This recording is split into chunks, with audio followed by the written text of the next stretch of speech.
అంటాడు. కురుక్షేత్ర యుద్ధం ప్రారంభమవుతుంటే దుర్యోధనుడు వెళ్ళి తల్లి గాంధారికి నమస్కారం చేశాడు. నమస్కారం చేసి, అమ్మా యుద్ధానికి వెళ్తున్నాను, నాకు విజయం కలగాలని ఆశీర్వదించు అన్నాడు.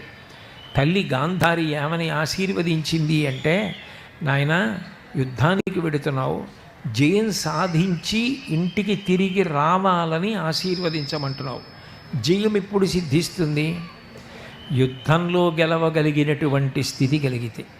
యుద్ధంలో గెలవగలిగిన స్థితి ఎప్పుడు కలుగుతుంది? దైవానుగ్రహం ఉంటే.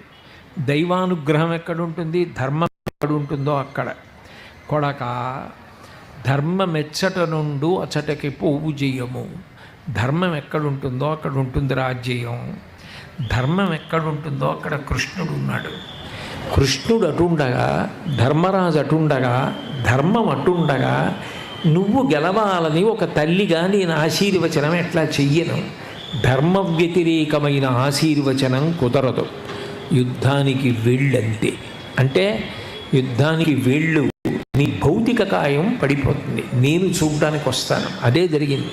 స్త్రీ పర్వంలో, మహాభారతంలో ఆవిడ వెళ్ళి చూసేటప్పటికే అధర్మం పట్టుకున్న దుర్యోధనుడు కాదు, అధర్మాన్ని పట్టుకున్న వాళ్ళందరూ కూడా ఎలా పడిపోయారో వర్ణించారు. స్త్రీ పర్వంలో గాంధారి యుద్ధభూమికి వెళ్ళి చూసేటప్పటికీ ద్రోణాచార్యుల వారి పాదాలు రెండు భూమిలో పడిపోయి ఉన్నాయి, యుద్ధభూమిలో. ఆవిడ చూసి ఆశ్చర్యపోయింది. యావత్ ప్రపంచం నుంచి ఎందరో రాజకుమారులు వచ్చి నమస్కారం చేసి విలువిద్య నేర్చుకున్నారు.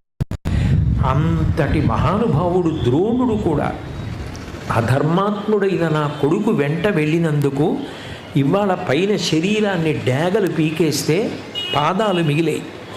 ఇంత దారుణంగా పడిపోయారు. ధర్మం ఎక్కడున్నదో అక్కడ ఈశ్వరుడు మరణించవలసిన వాడిని కూడా బ్రతికిస్తాడు. దానికి ఒక్కటే ఉదాహరణ, మహాభారతంలో నిజానికి కర్ణుడి చేతిలో అర్జునుడు ఎప్పుడో మరణించాలి. ఎందుచేతనంటే కర్ణుడి దగ్గర నాగాస్త్రం ఉంది. నాగాస్త్రం వేస్తే అర్జునుడి శిరస్సు ఉత్తరించడం కోసమే వచ్చి కూర్చున్నాడు ఆ అస్త్రం. కర్ణుడు అభిమంత్రించి నాగాస్త్రం విడిచిపెట్టాడు. వస్తున్నది నాగాస్త్రమని అర్జునుడికి తెలియదు, కాబట్టి తల తెగిపోతుంది. కృష్ణ పరమాత్మకి తెలుసు నాగాస్త్రం వస్తోంది, ఇది అర్జునుడి యొక్క కంఠాన్ని ఉత్తరించేస్తుందని. అది అర్జునుడి కంఠం దగ్గరికి వచ్చేటప్పటికీ ఆయన భూమిలోకి రథాన్ని తొక్కాడు. రథచక్రములు భూమిలోకి దిగబడిపోయాయి. కంఠానికి పెట్టిన గురి కిరీటానికి వెళ్ళింది. రథం కిందకి దిగిపోవడంలో కిరీటం డుళ్ళి పడిపోయింది. అర్జునుడు బ్రతికాడు.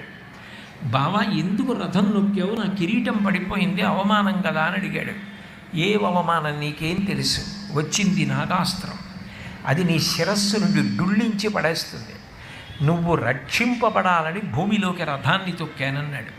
ఎందుకు తొక్కాడు? పాండవులంటే పక్షపాతమా? ధర్మాన్ని పాండవులు పట్టుకున్నారు కాబట్టి కృష్ణ పరమాత్మ వెంట ఉండి కాపాడుకున్నాడు. యుద్ధం అంతా అయిపోయింది. అయిపోయిన తర్వాత అర్జునుడిని పిలిచి, బావా నీ అక్షయ బాణ తూణీరాలు, నీ అస్త్రాలు, నీకు సంబంధించినటువంటి కత్తులు, డాళ్ళు, శూలాలు ఇవన్నీ తీసుకుని కిందకి దిగి దూరంగా వెళ్ళి నించో అని పతాకం మీద హనుమ వంక చూసి, హనుమ ఇంకా మీరు వెళ్ళిపోండి అన్నారు. హనుమ వెళ్ళిపోయారు. అర్జునుడు అన్నీ తీసుకుని దూరంగా వెళ్ళి నించున్నాడు. కృష్ణ పరమాత్మ ఒక్కసారి రథంలోంచి కిందకి దూకేశాడు. దూకగానే రథం భగ్గున కాలిపోయి బూది కుప్పై పడిపోయింది. ఆశ్చర్యపోయిన అర్జునుడు అడిగాడు కృష్ణుణ్ణి, బావా ఈ రథం ఎందుకు కాలిపోయిందని అడిగాడు. నిజానికి ఈ రథం ఎప్పుడూ కాలిపోయింది. భీష్మాచార్యుల వారు, ద్రోణాచార్యుల వారు, అశ్వత్థామ ఇటువంటి మహానుభావులందరూ ప్రయోగించినటువంటి భయంకరమైన అస్త్రముల చేత కాలిపోయింది. కానీ నువ్వు ఉన్నావని, నన్ను నమ్మావని, ధర్మరాజు మీ నలుగురు తమ్ముళ్ళు ధర్మాత్ములని మిమ్మల్ని కాపాడుకోవడం కోసం ఈ రథం కాలిపోకుండా నేను ఇంతకాలం ఆపాను. ఇప్పుడు యుద్ధం అయిపోయింది, నీకు విజయం లభించింది కాబట్టి ఈ రథం కాలిపోవడానికి అనుమతించాను. అందుకని రథం కాలిపోయింది. లేకపోతే ఇది ఎప్పుడో కాలిపోయింది, ఎప్పుడో నువ్వు నిహతుడవైపోవాలి. అంటే నిజానికి పాండవులకు విజయం లభించింది అంటే భగవద్ అనుగ్రహం చేత లభించింది. భగవదనుగ్రహం దేని చేత లభించింది అంటే ధర్మాచరణము చేత లభించింది.